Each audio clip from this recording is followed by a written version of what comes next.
Naruto força demais. 7 momentos que beiram o ridículo. Eu já vou dizer pra vocês aqui. 5 minutos. Mano, esse vídeo tem tudo pra me irritar. Você sabe que eu odeio quem fica falando mal de Naruto à toa, porque agora é modinha falar mal de Naruto, e vocês sabem que eu já me emputeço aqui e já mando pro caralho. Mas vamos ver, antes de falar mal de alguém, primeiro vamos ver o que o cara tem a dizer, né? Vem comigo. Às vezes, quando eu estou assistindo Naruto, eu fico em dúvida se estou assistindo a obra correta. Até volto no título para conferir se está certo mesmo. Sei lá, é cada coelho tirado da cartola. Ah, peraí. Tá assistindo Naruto, e aí tu fica em dúvida se tá assistindo Naruto. Isso não é problema de Naruto, pai. Isso é problema que, ó, tem que parar. Tem que parar de ficar, porra, tá de sacanagem. Não sei se estou assistindo. Como assim? Quer dizer que na tua cabeça Naruto não pode ter um erro. Ou é muito fã de Naruto, ou é muito hater de Naruto. Porque se na cabeça de uma pessoa não pode ter erro nenhum em Naruto, o cara vai. Será que isso aqui é Naruto mesmo? Porque, porra, Naruto é simplesmente uma obra shonen simples. Naruto é um shonen simples. Não é um shonen lendário, gente. Aí que tem um outro problema. Tem gente que é tão fã de Naruto que acha que Naruto é lendário. É um shonen que não tem erro. Tipo, a obra-prima. Naruto não é uma obra-prima, é um shonen normal. Normal, pensa numa obra normal, que fez sucesso. Black Clover fez sucesso. Dragon Ball fez sucesso. Dragon Ball é simples pra caralho. Cavaleiro Zodíaco é simples pra caralho. Porra, mano. Tem muita obra melhor, por exemplo, Hunter x Hunter é muito melhor do que Naruto em complexidade de obra, tem muito mais contexto, até o poder da obra de Hunter x Hunter é muito mais complexo, mas é uma obra boa, fez sucesso também, mas fez relativamente menos sucesso do que Naruto, se tu for ver hoje em dia, né? Tá na boca do povo sempre Naruto, então Naruto só fez muito sucesso porque é bom, mas não é lendário. Porra. Parece que eu tô assistindo até um duelo do Yami Yugi. Fica aqui comigo até o final do vídeo para você ver algumas das situações mais forçadas e inacreditáveis de Naruto, na minha opinião. Fala comigo, pessoal, beleza? Eu sou o Diego e sejam bem-vindos de volta ao time Verso 7. Conveniências. Aqueles acontecimentos que se alinham perfeitamente para resolverem os problemas em que os personagens estão metidos. Qual obra não faz isso? Tudo bem elas existirem. Todas. É normal em todas as histórias. Sim. A gente aceita numa boa. Claro. Mas esse vídeo aqui é sobre aquelas que a gente torce o nariz e fala: aqui forçou a amizade. E não, eu não estou dizendo que elas são furos de roteiro. Parece que virou moda agora dizer que tudo é furo de roteiro em Naruto. Isso aí, Diego, isso aí. A galera, qualquer merda é furo de roteiro. Não, porra, não sei o que. Mano, existe erro, existe furo de roteiro não é erro, às vezes não é um erro. Furo de roteiro é uma incoerência dentro da história. Por exemplo, um furo de roteiro. O Itachi sangrar no Edo Tensei. Ele usava o Amaterasu, ele usou um poder do Mangekyou Sharingan dele e o olho sangrou. Só que o próprio Kishimoto, muitos capítulos atrás, tinha dito que, mano, o Edo Tensei não sangra, não tem sangue. E o Itachi sangrou. Então foi um erro. Ali é um erro, por um furo de roteiro grotesco. Só que, porra, pra galera tudo é furo de roteiro. Aí o Hiruzen ter tratado o Naruto mal, segundo a galera, é furo de roteiro. Tem gente que fala que isso é furo de roteiro. Tá certo, Diego. Também virou moda dizer que furos de roteiro descarados não são furos. Então o vídeo não é sobre furos, e sim sobre momentos de Naruto que eu acho forçados pra caramba. E causam estranheza quando você para pra pensar. Se precisamos fazer várias suposições e não, mas veja bem, pra poder tentar explicar de alguma forma, pra mim isso só confirma de que é forçado mesmo. E forçado pra mim quer dizer que ou foi tirado do nada, com pouco ou nenhum indício ou pista sobre eles antes, ou que a explicação não parece fazer muito sentido, na minha opinião. E não é nem que eu não goste deles, eu gosto. Eu sou um homem simples, é fácil me agradar. Olha, mas apesar de achar... É fácil agradar ele, porra. Qualquer pedaço vai te agradar então, papai. Lá ele.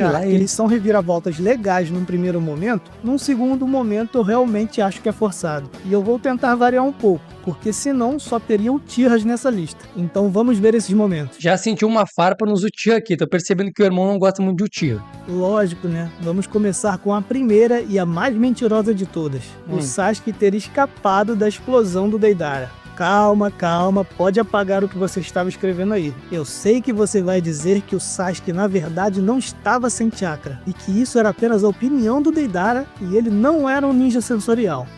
Tá bom. Ainda assim, não importa.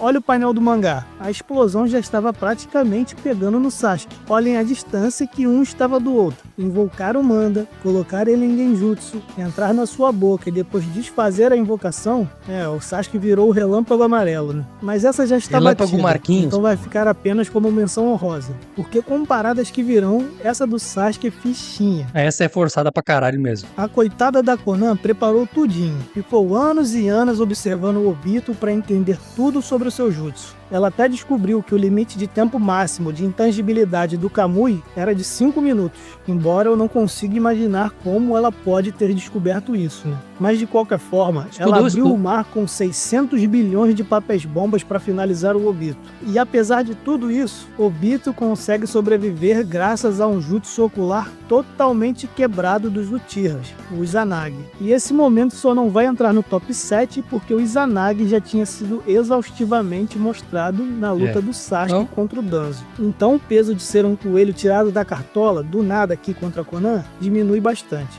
Fica também como menção honrosa. E agora bora pro top 7. Não tem nada de errado nessa cena. A Konan contava com uma técnica e o nosso amado e querido Obito tinha mais uma técnica. Então a Konan venceu a técnica do Obito, o Kamui.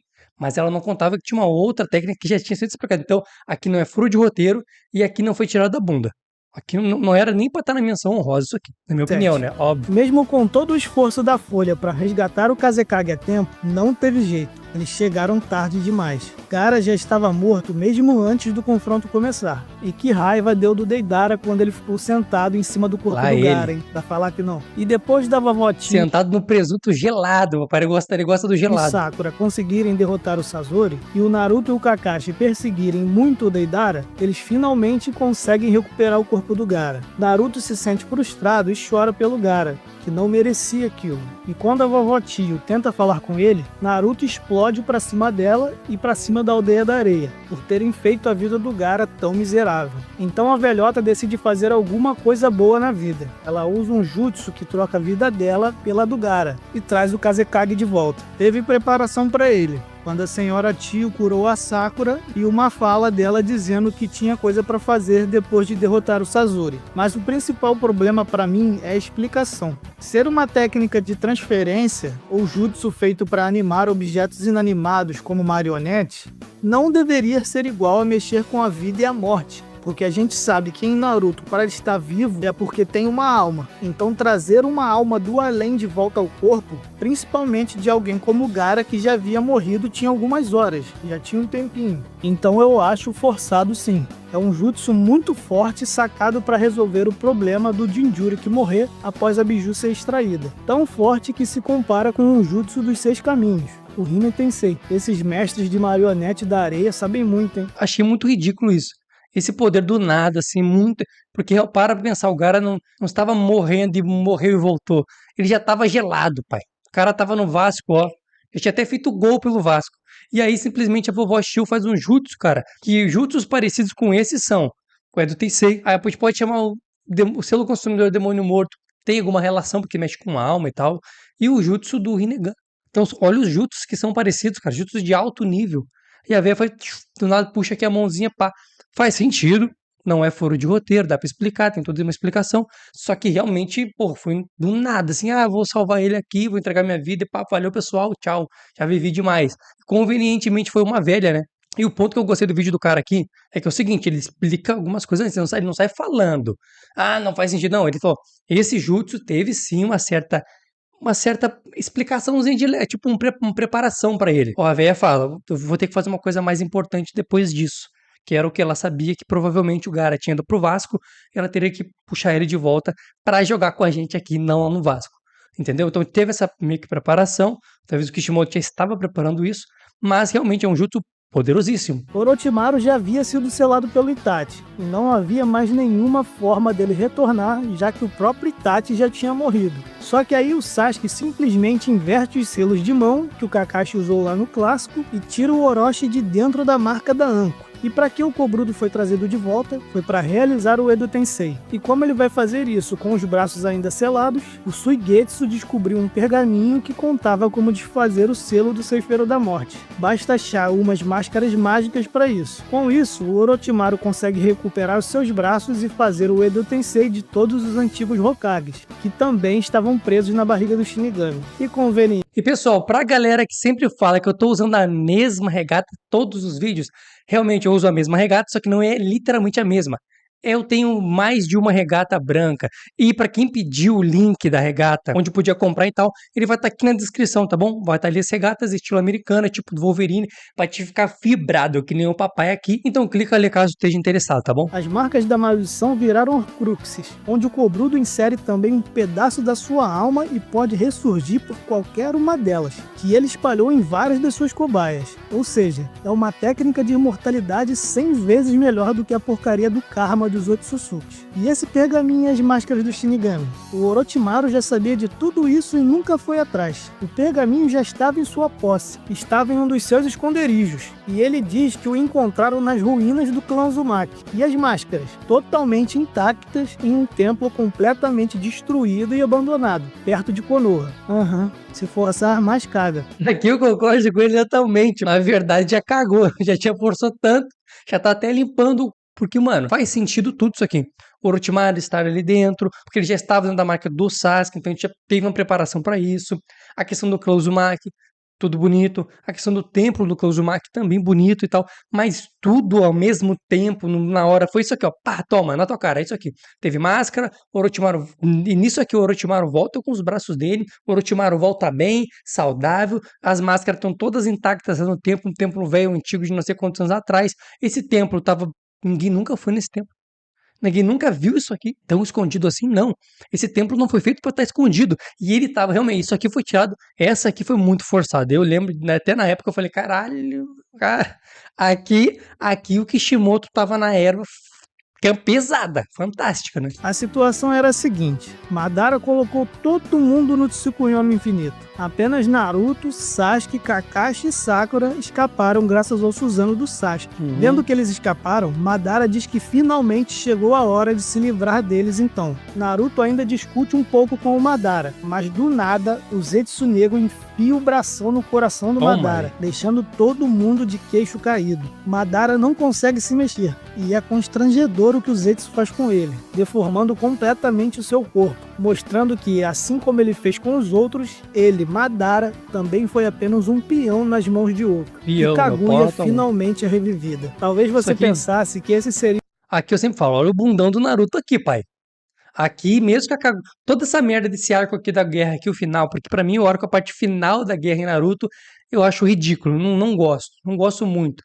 Cara, não é ridículo não, eu tô forçando a barra. Vamos dar de 0 a 10, eu vou dar um 6 pra esse final. Tirando algumas partes muito emocionantes, então teve partes muito boas, mas no geral esse final, cara, principalmente a parte do Madara, pra mim é 0. É 0. Botar a Kaguya no lugar do Madara do nada, nem apresentada direito ela foi. Ela foi apresentada, pum, já veio vilã final. Não, mano, porque assim, o Madara, ele foi pro Vasco, voltou pro Vasco, por nada. Ele ficou caído, ele ficou cuspido e deu. Ele nem se redimiu, Madara não se redimiu como os outros vilões em Naruto.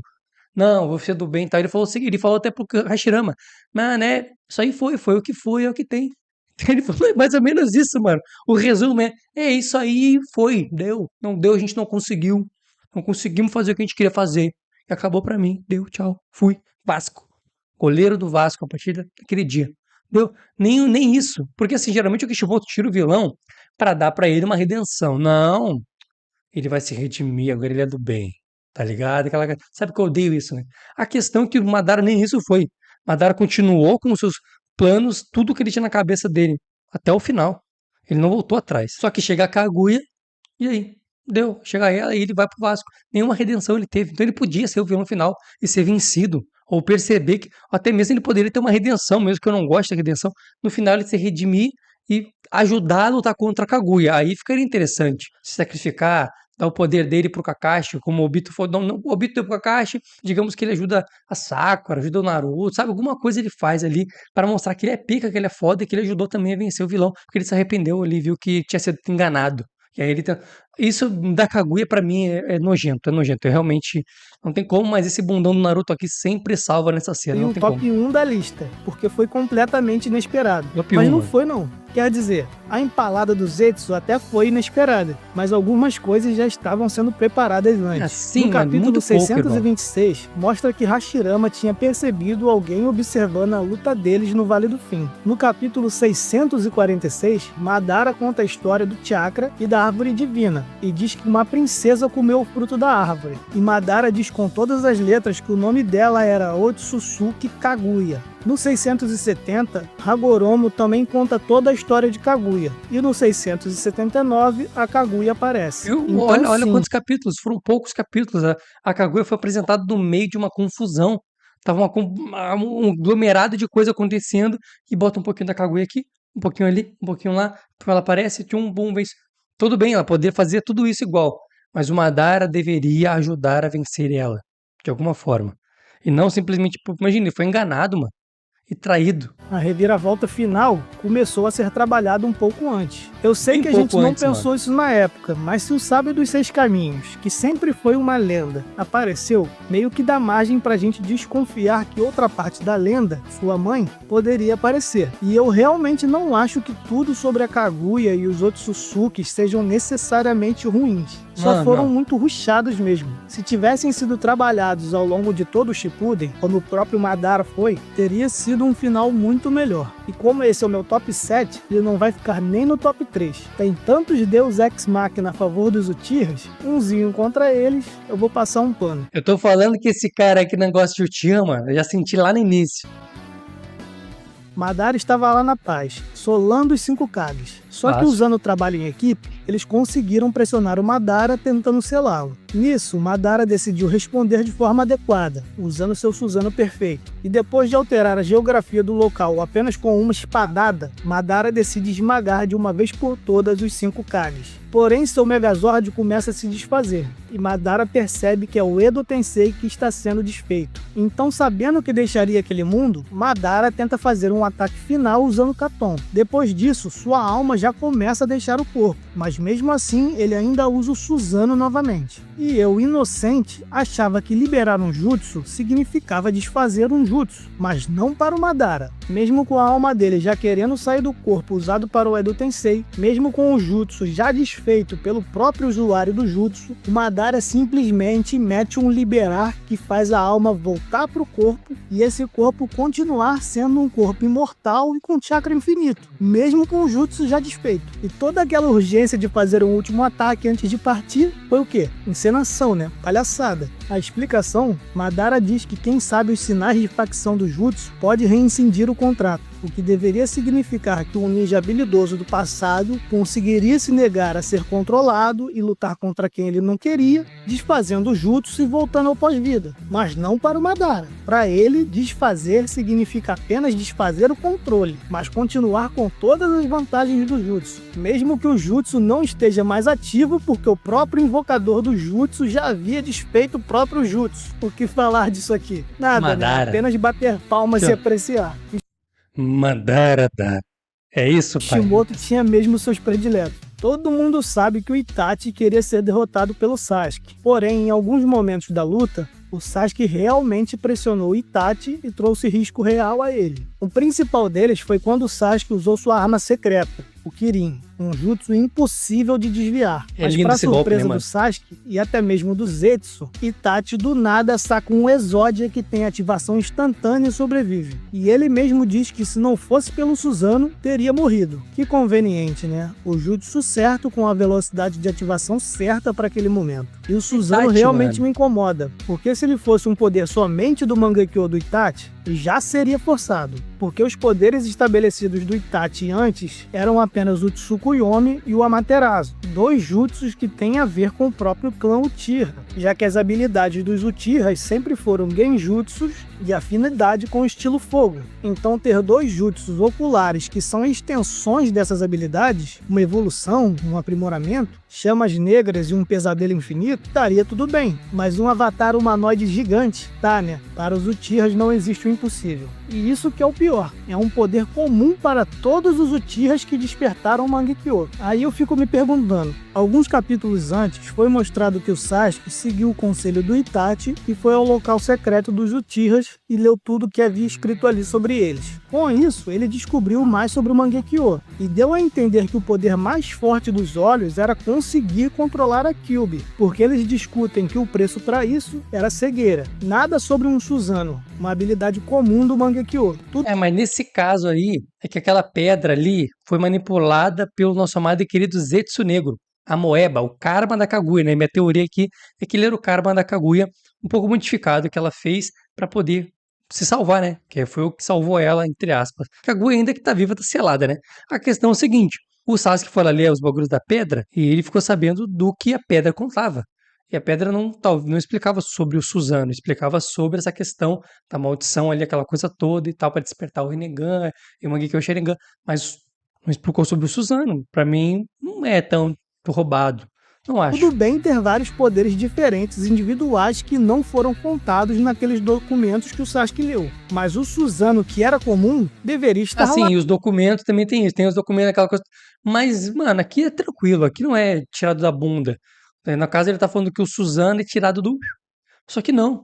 Susanoo, claro, o Itachi usou convenientemente no jutsu na velocidade da luz, que é um raio simplesmente vindo na tua direção, e ele conseguiu usar a tempo e tal. Beleza, o poder pode ter sido forçado na hora, mas o poder em si e tal não é, mano. É de boa, isso aí eu não concordo. Né? Pelo menos eu acho que faria sentido. Mas você acha que acabou por aí? Só com o Susanoo? Não, senhores, estamos falando do Itachi. Ao perceber que seu ataque não funcionou, Sasuke, que já estava quase sem nada de chakra, tenta usar a marca da maldição. Com isso, perde o controle e o Sannin Cobrudo reaparece. Orochimaru é praticamente mortal, então para detê-lo e principalmente resolver o problema de uma vez, tirando ele de dentro do Sasuke, teria que ser uma técnica bem específica, né? E adivinha, Itachi saca outra Exódia. O cara simplesmente saca uma espada que consegue selar tudo que toca, dá um fim no Orochimaru. E é engraçado o próprio mangá tentando explicar o que é a espada Totsuka. Ela, nunca mencionada antes, é muito pior que o Susanoo, porque nem faz parte dele, assim como são as flechas do Susanoo do Sasuke ou as espadas do Susanoo do Madara. Não, ela é uma arma espiritual que o Itachi encontrou por aí e conseguiu instalar no Susanoo dele.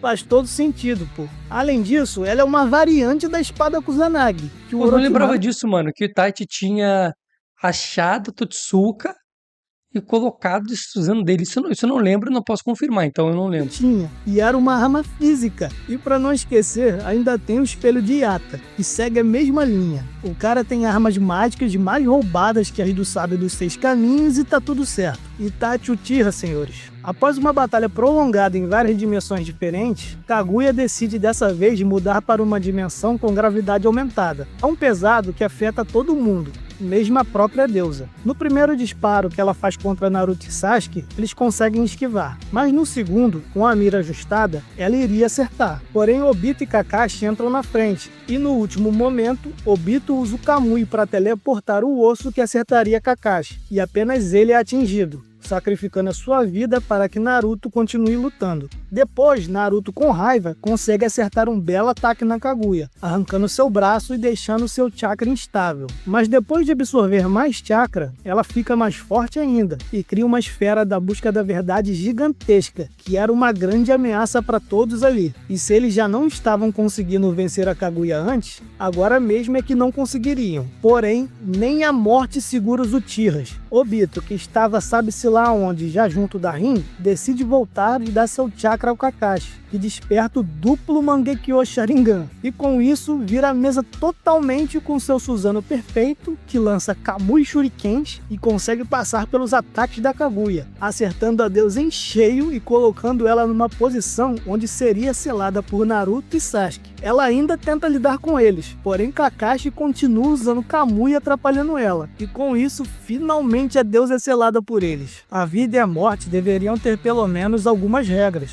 mas o Obito quebra tudo. Como ele voltou por vontade própria e conseguiu dar os poderes ao Kakashi? Como o Kakashi conseguiu usar os poderes se nem tinha os olhos mais? Kakashi, que naquele momento estava muito atrás de Naruto e Sasuke, praticamente um inútil, como foi reforçado por eles mesmos, do nada vira um semideus. Foi brabo demais, mas não faz sentido. Obito é meu personagem favorito, mas o que ele fez aqui, pelo amor de Deus, né? Realmente foi um pouco forçado. Porém, tipo, o que dava pra entender ali, se a gente for pensar, tentar entender, é o fato de que ele estava não no mundo espiritual, ele estava né, indo para o mundo espiritual, e aí naquele momento ele entra em contato com o Kakashi, aí passa os poderes do Kakashi, dele pro Kakashi, e ele consegue usar. E muitos dizem também pelo fato dele ter tido o chakra, o 10 causas, aquela coisa toda, envolvendo com, sabe, os 6 caminhos e tudo mais, ele teve essa benção, né, o acesso. Então é tudo teoria, tudo teórico, não dá para entender e nem cravar, ou seja, realmente aqui foi forçado, e do nada o Kakashi sai de 0 para 1000 de poder, né? Então, realmente é um pouco forçado. E essa aqui rompeu as barreiras entre a ficção e a realidade. O personagem saiu do mangá e se transformou no próprio editor do Kishimoto. De quem eu estou falando? Claro, de novo, dele mesmo, né? Itachi Uchiha. Depois do show que ele deu contra o Nagato, Itachi acaba se encontrando com o Sasuke e ambos vão confrontar o Kabuto para parar o Edo Tensei. Ele é um jutsu problemático, que não tem fraquezas. Ele não pode ser desfeito apenas matando o usuário. Então o plano é colocar Kabuto em genjutsu e obrigá-lo a desfazer o jutsu. Parece simples, porém é impossível,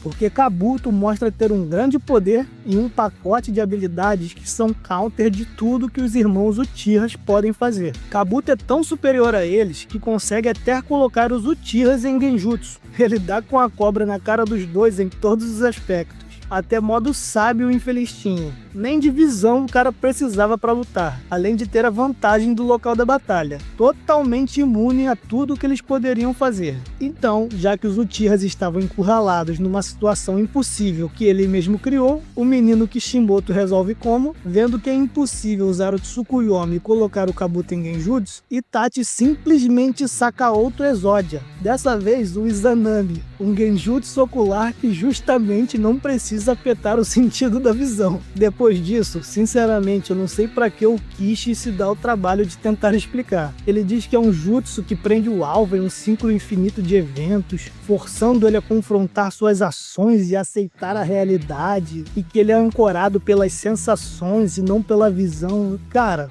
essa altura do campeonato, nada importa mais. Esse jutsu louco não foi um exódio apenas para acabar com o Edo Tensei naquele momento. Também foi um exódio para o futuro, porque esse jutsu foi capaz de desencadear uma cadeia de eventos que vai fazer o Kabuto curar o Sasuke, que estava à beira da morte e não tinha mais salvação. E Sasuke morrendo ali, nada de chakra Rikudo para selar a Kaguya e salvar o mundo. Meu Deus do céu, Itachi Uchiha derrotou a Kaguya. Sei lá, eu acho que a forma como Kishimoto decidiu representar o Itachi prejudica o próprio personagem. Eu vou deixando de vê-lo como um personagem real e começo a vê-lo apenas como um plot device. A frase dele dizendo que a fraqueza de um jutsu que não tem fraquezas é justamente a própria existência dele, apesar de em um primeiro momento parecer épica, em um segundo momento chega até a ser cômica, pô. Me tira até risada. Tipo, é o próprio personagem confessando que ele é um deus ex-máquina ambulante. É o Kishimoto confessando. Tipo, a fraqueza do jutsu, irmão, sou eu sou a fraqueza. Pensando que quando se trata do Itachi, ele está disposto a fazer qualquer coisa. Ele vai até onde for necessário, não importando se é extremamente forçado. Então, quando eu vejo vídeos dizendo que o Itachi derrotaria todo mundo, não tem como não dar risada, né? Não tem como discordar. Derrotaria mesmo. Como não? Se esse é um meme criado pelo próprio autor. Sensacional, mano. Vídeo muito bom, explicado. Não é um vídeo de